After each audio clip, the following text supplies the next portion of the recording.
Well, hi to my YouTube subscribers. You know, many tourists come to Thailand and they see only the tourist areas. And there's nothing wrong with that. They have their own lives in their own countries. They come here and they enjoy sites like the Royal Palace and play at the beaches. And that's great for Thailand. It brings in a lot of revenue. But this video is intended to tell you a bit more about the country that you're visiting. And the disclaimer is that I'm not an expert on Thailand. This video just shows some of my perceptions, and unlike my visa videos, this video expresses some opinions. If your opinions differ, please offer them respectfully in the comments section. I've tried as much as possible to stick to facts. Well, last week I spent 4 days on a farm about an hour from the city of Surin in Surin Province. I was the guest of my friend Wee. Now, Surin is in the south of the region of Thailand called Isan. Isan is the northeast part of Thailand, and it's the agricultural heartland. It has a bit less than a third of the population of Thailand, and it occupies a third of the land area. In general, tourists don't visit Isan, as it doesn't have beaches or many tourist attractions. However, there are some places like Nong Khai along the Mekong in the north that do get visitors, and I've been there. It's a great place to visit. As you can see from these pictures, Surin Province is a beautiful place, and it's worthy of a visit for adventurous travelers. Now, in rural Isan, people live in villages that their families have occupied for many generations. The cash crops include rice, sugarcane, and rubber, and much of the meat and poultry consumed in Thailand comes from Isan. The problem is that the prices for these crops are relatively low. Now, that's good for Thailand, keeps the country well fed, but it's not so good for the people of Isan. It means that Isan is the poorest region of Thailand.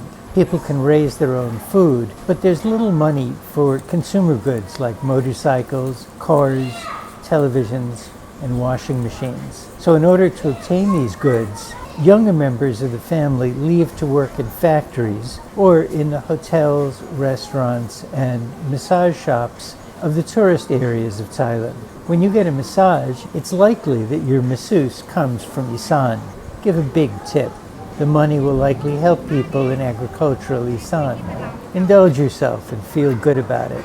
Many of these workers, after sending money home for a time, will return to their families in Isan to marry local men or rejoin local husbands and raise families. Some women will marry foreigners who are a significant source of revenue for Isan.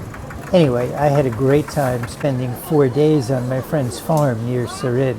You can see what it looks like from these pictures. On the evening that I arrived, I was told that I'd be going to a party. It wasn't exactly a party. A funeral was being held only 2 houses down the road. I'd guess there were as many as 200 people there, and most had just walked over.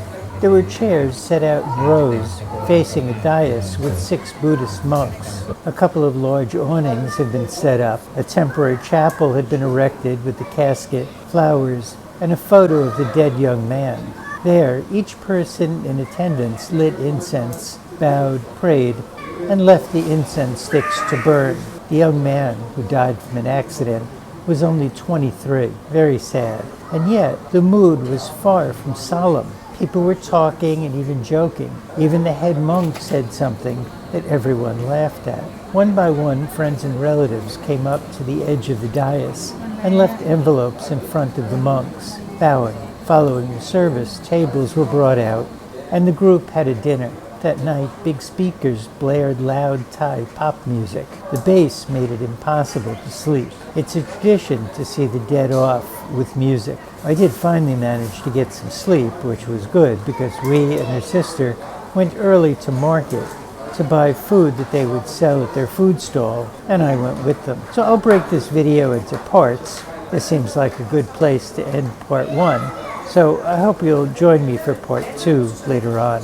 If you enjoy this content, please consider subscribing, and please consider buying a copy of my book, The Vientiane Affair. Order information is available in the description.